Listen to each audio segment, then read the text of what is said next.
Comment entraîner son cerveau? La meilleure façon d'entraîner son cerveau, c'est d'apprendre à affronter des difficultés et des challenges plus élevés que notre imagination. La meilleure façon d'entraîner ce cerveau, c'est d'apprendre à affronter des challenges plus élevés que notre imagination.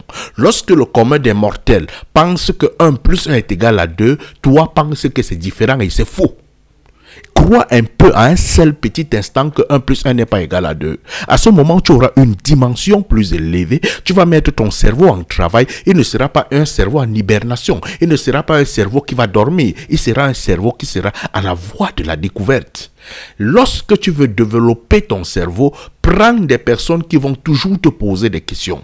Mets-toi face au défi. Laisse les gens t'interroger. Laisse les gens te mettre en challenge. Et il y a une chose, lorsque tu veux véritablement apprendre à développer la capacité de ta réflexion, ne cache pas les idées en toi. N'enferme pas les idées en toi. Sors les idées. Pardon? Même si c'est faux, même si ton idée est fausse, présente cette idée. Même si ton idée est fausse, présente cette idée. Présente ça aux gens.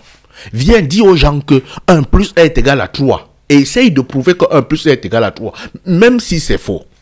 Lorsque les gens qui sont en face de toi vont douter de ton 1 plus 1 est égal à 3, tu vas développer des compétences pour pouvoir les prouver que 1 plus 1 est égal à 3. Et lorsque tu seras dans l'effort de pouvoir prouver aux gens que 1 plus 1 est égal à 3, tu ne vas pas t'en rendre compte. Mais tu vas constater que ton niveau de réflexion monte tout le temps. Tu es en train d'entraîner ton cerveau. Face aux petites choses, quand tu arrives devant les gens et qu'on te présente les petites difficultés, fuis ça. Affronte ce qui est dur. Affronte les choses dures. Là où on dit que les gens ne partent pas là-bas, c'est là-bas qu'il faut partir. Là où on dit que là-bas, là, c'est très dur, c'est pas possible, c'est là-bas qu'il faut partir.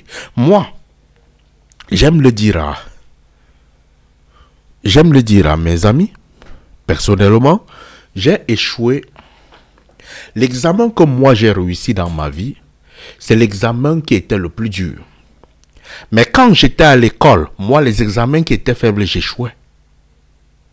Quand on vient avec les épreuves vraiment faibles, où tout le monde trouve vraiment que c'était de l'eau, comme on dit l'eau à boire, pour moi c'était des épreuves où j'avais des fausses notes. J'avais toujours 0, 2, 3, 4, 5. Je me rappelle même quand je faisais l'école, on m'appelait oui, mais parce que j'avais toujours 3 en maths. Mais lorsqu'on monte l'épreuve, on l'amène très haut.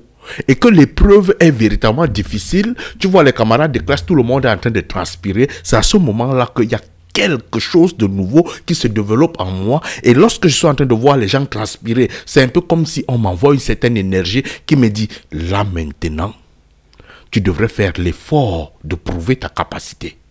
Et à ce moment, je travaille. Quand on vient donner les notes, on commence à se poser la question, mais le gars qui a souvent 2, 3 ici, là, oui, mais c'est lui qui a la bonne note comme ça. Sur l'épreuve qui est due, même le professeur est surpris. Pourquoi? Parce que j'ai développé, ou sinon, Dieu m'a donné cette capacité de pouvoir réfléchir sur les choses qui sont difficiles. J'ai la capacité de réfléchir. Si les choses sont faciles, je tape ça comme ça, je ne réfléchis pas. Je trouve qu'il faut fermer les yeux pour pouvoir faire. Et lorsque je ferme les yeux pour pouvoir faire, ma capacité de réflexion diminue. Et là, je fais des bêtises. Affronte les difficultés. Affronte les difficultés. Si tu affrontes les difficultés, ton cerveau sera entraîné. Si tu affrontes les difficultés, tu feras des choses extraordinaires. Si tu affrontes les difficultés, tu vas surprendre le monde. Développe ça. Et tu verras ton cerveau, ta capacité de réflexion monter en vitesse. Tu verras que si tu étais un entrepreneur naïf, tu vas devenir un entrepreneur puissant. Parce que là où on est en train de voir, j'aime ça.